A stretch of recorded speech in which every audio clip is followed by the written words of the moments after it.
may dahilan. Ang kalungkutan, ang kasiyahan, ang minsan may hangganan. Madalas ito ang nagiging sanhi ng mga luha, mga pusong sugatan, mga pusong talunan, at mga pusong winasak. At ito ang mga bagay na walang katiyakan. Sa dulo, iiwan ka at maglaho na lang, na hindi alam ano nga bang dahilan. Kasagutan sa bawat dahilan. Alam ko sa pagluha ko, kasabay ng kaligayahan at kalungkutan, at hindi ko kayang ikaw palayain. Hindi ko kayang bitawan ang mga alaala natin na tanging dahilan upang sa bawat umaga, ako'y gigising.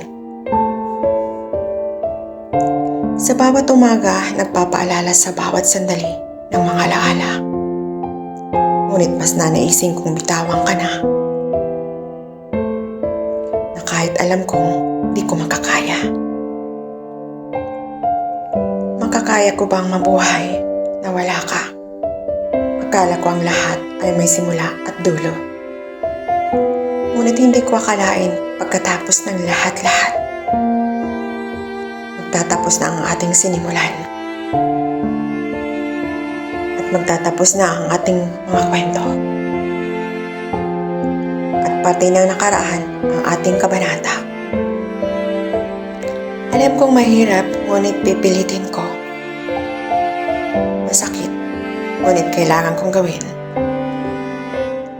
Masakit, ngunit mas pipiliin ko ang mag-isa, maghilom ang mga sugat sa puso ko. At magiging okay ang lahat na wala ka.